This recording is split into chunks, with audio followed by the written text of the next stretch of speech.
Hello guys, this video we will begin to talk about the detail and we have four types of the NAT, right? The first one is the static. And for example, now this topology we have PC1 and PC4 and they connect with the network devices. And if we want the PC1 and PC4 can do the communication with each other, basic configuration like the IP address, like the route static, the routing information, and some VLAN, something like this. Then because the private one belongs to the private network, but PC4 located in the internet. So if we want to wait outside successfully, we have to use the NAT technology. And in this example, we will use a static NAT. And what means static NAT? Static NAT will achieve one-to-one mapping of private and public network address, and the Internet device fully occupies a fixed public IP address to the outside world. So if we provide one public IP address, only one private terminal or maybe the other devices can use this address. So we also can use a static NAT to finish the network transmission to force a message out successfully. But the disadvantage is after mapping, users will waste the IP address if they are not accessing the internet all the time, right? Maybe I only use this IP address to visit one website and later I will not use this IP address again. But this IP address cannot be used for the other network device. So users without mapping cannot access the internet, and as the numbers of internet IP addresses as there are public IP addresses to be mapped, which is costly. So this is a disadvantage. That's why in the real network, it's very less scenario we will choose a static NAT. But we also can see the detailed principle, how to work of the static NAT. If in this topology the PC1 want to visit the destination 200.1.1.1, for example, we will use the tool ping to test the network connection, right? And in this process, we have to add the static NAT on the route 1 at first. Otherwise, when we receive this message, we don't have the static NAT configuration. We will directly discard the message. And finally, we cannot visit the destination successfully. So the basic one, you have to add some configuration on route 1. And also you have to give the basic configuration like IP address of the PC1 and PC4. And then let's see the detail step. We have to consider the two directions. The first one from PC1 to PC4, and you also have to consider the reply if PC4 gives the reply to PC1. So the first step, maybe you use the tool ping 200.1.1.1, and then the PC1 will do the encapsulation. The source IP address is 192.168.1.1 and the destination IP address is 200.1.1. So this is the encapsulation. And then this message will be forwarded to the gateway. Maybe the gateway is switch 1 and then sent to the next hop of the route 1. And later, when the route 1 receives this message, because we already added the static NAT on the router, so we will do the translation and also will record the entry information. The inside local address is PC1 private IP address, and we use the configuration to map one public IP address, 100.1.1.100. So later, this message will be re-encapsulated, and we will translate the source IP address from 192.168.1.1 to become 100.1.100, right? And when PC4 receives this message, and I will do the de-encapsulation and then give a reply. And when we the reply from PC4 to PC1, and this message according to the IP routing table finally also will be transferred to route 1. And route 1 already has the entry to record the private IP address and the public IP address. So when PC4 replies the message, I will think the destination is 100.1.100. PC4 don't know the information. We already finished the translation. So this message sent to route 1, and according to the entry, the route 1 will do the translation again. But in this scenario, we will translate the destination IP address to become the private IP address again. And then the message finally will be sent to PC1, and PC1 can receive the correct message. So in this process, if you only have one public IP address and already provided by PC1, the other guys cannot use this public IP address. Or maybe you have to delete the configuration and then to map the other private IP address. So this one is not very convenient, but we still can use the static NAT to wait the destination. And how to finish the configuration? We have to add the command and the key command. First, you have to design the interface type to become inside or maybe outside.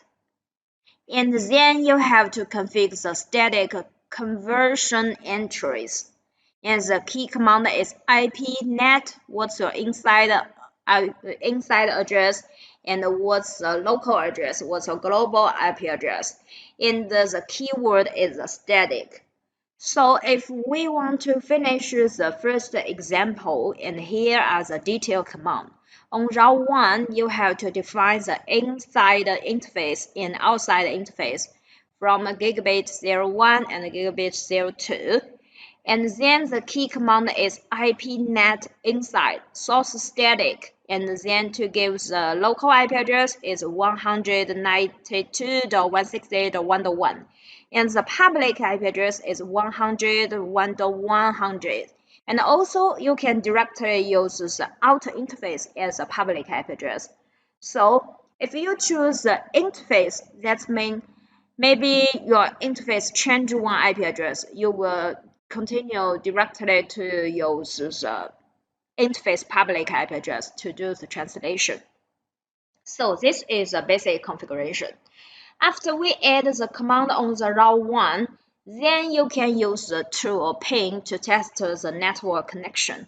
Ping 200.1.1.1, and then you will find the network connection is ready. So this is a basic one. So about the static NAT, we say we can use this way to finish the network connection to meet the requirement that private user can wait the public user. But the disadvantage is this is a waste of the public IP address because this IP address only can be used in the mapping private IP address. So we say this static NAT usually nobody or less people will use this way to do the NAT technology. We hope if we have less public IP address and lots of private user can use this one. So someone will choose a second type. We call it dynamic NAT. For example, we have lots of terminals, PC1, PC2, and PC3. All of them want to wait the public network PC4, but about route 1, we only have several public IP addresses. For example, what means the dynamic NAT? The dynamic NAT means we will create the address pool, and about the address pool, we can provide multiple public IP addresses.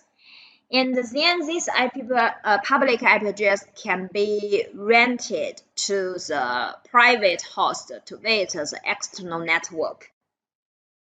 So if the IP address in the address pool of dynamic NAT of this technology and the public IP address are mapped, and they are fully listed to a certain internet host and therefore cannot be used by other hosts, That means if in your pool you have multiple public address, then this IP address will be translated for one private IP address, right? And this private terminal, if the terminal uses a public all the time, that means this public IP address cannot be used by the other one until the private user finishes the network stream. So this is the characteristic. And for example, now PC1 and PC2 use only two public IP addresses in the address pool for the dynamic NAT, and therefore the PC3 cannot access the internet at this point. If in the pool you only have two public IP addresses, so PC3 have to wait PC1 sends the message out successfully, and then I will use the public address of the PC1. So you have to wait for PC1 or PC2 to release the address before PC3 can visit the internet through the dynamic NAT. So how many people or how many applications can visit the destination depends on your address pool. But the difference compared with a static NAT means one public IP address can be used by lots of terminals, but not at the same time. So let's see an example. If now we create a NAT pool on the route 1 and the range is from 100.1.100 to 101.1.105. So totally you will have 6 public IP addresses. At the same time, 6 terminals can use the public IP address to wait outside, but the 7th private host have to wait. And then let's see the detail process. You also have to add the configuration to make sure your dynamic NAT can be added on your network devices, like the topology. This device is route 1, and then when route 1 receives a message, I will take the public IP address from the NAT pool and then to do the translation. And we already created the public address pool, and this is the range. Then let's see the detail step. If PC1 want to wait to PC4, right? And the process is PC1 will send out the message. The source IP address is 192.168.1.1 and the destination IP address is 200.1.1. And then the message will be sent to the route 1. And the route 1 will take one public IP address and do translation. And we also only translate the source IP address. So the 192.168.1.1 will be translated to become 100.1.1.101. So later, this message will be encapsulated and sent out. You will find the source IP address is different. Then the PC4 will give a reply, and now the destination will become the 101.1.101. And finally, the message will directly send to route 1. And when route 1 receives this message, I will check the NAT entry and find we have to translate the destination IP address to become 192.168.101. So later, this message will be translated and finally sent to PC1. So this is a whole process, how to meet the requirement PC1 to wait PC4, right? And at the same time, if PC2 also want to wait the PC4, so what's the process? If PC2 want to wait the destination, we also have to encapsulate the message. And the destination IP address is 201.1.1. And when route 1 receives this message, I will take one public IP address and to do the translation. And for example, I use 100.1.1.102 to translate the source IP address. Then the source IP address will become the public and finally send the message to PC4. When PC4 deal with this message, we will give a reply. And the destination IP address is 101.1.102, and this message will be sent to route 1. And route 1 will check our NAT entries and find the entry information. This public address already contact with the private IP address 192.168.1.2. So finally, the message will be encapsulated successfully and sent to PC2. So this is a process of the dynamic route. And how to meet the requirement, we have to add the configuration on route 1, right? Let's say the key configuration command. First, we have to define the ACL, right? We have to select which private IP addresses can be used to do the translation. And the key command, we already talked about the last video on the ACL. And you have to use the ACL and then to select the private address. The second part, you have to define the address pool because we have to select the public IP address from the pool. And the key command is IP-NAT pool and give the pool name, what's the start IP, what's the end IP. And you also can use a mask to give the range. And then you have to add the dynamic translation entries on the device. IP-NAT inside what's the source list. You have to use the access list number and which public IP address you can use. And here is an example. On route 1, you also have to define what the interface is inside interface, which interface should be the outside. And then you have to create the access list 10 permits the source. This private IP address can be used to finish the translation. And IP-NAT pool, the pool name is Ruijie, and the start IP address is 100.1.1.100 to the 100.1.1.105, and what's a mask. And now the IP-NAT inside, we will use the list 10 and select the pool is Ruijie. So this is a basic configuration here. After we add this command, then you can use the tool ping to test the network connection. Ping 200.1.1.1 and also ping on the PC2. You will find the connection is ready. And also you can use the command to check the NAT translation. And the command is show IP-NAT translation, and you will find the inside global IP address and what's the inside local address and what's the outside information. And in this translation, you will find we only translate the IP address information, but we will keep the port number. So this is a basic one. And when you do the configuration, pay attention. The NAT entries, we have the dead time, and different protocols, the time is different. And about the ICMP, the time is very short. So someone maybe do the test ping, and you will find the result. You can ping successfully. But when you use a command to check the NAT translation entry, there is nothing, right? Because the time is over and this translation entry already be deleted. So you can ping lots of packets or maybe ping all the time and then come back to use a command to check the result. If you use some TCP connection, maybe the time will be longer. So this is a basic one of the static NAT and the dynamic NAT. But someone maybe say about the dynamic NAT translation is better than the static way because lots of terminals can use the public IP address from the pool.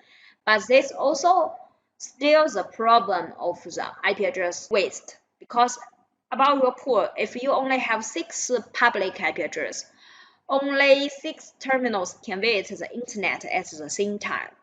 But maybe in your school or maybe in your office, there are more than 100. You cannot provide 100 public IP address, right? Although 50 public IP addresses, still lots of people have to wait. So in this scenario, we will use the other dynamic way. And what's the detailed principle? Please focus on the next video.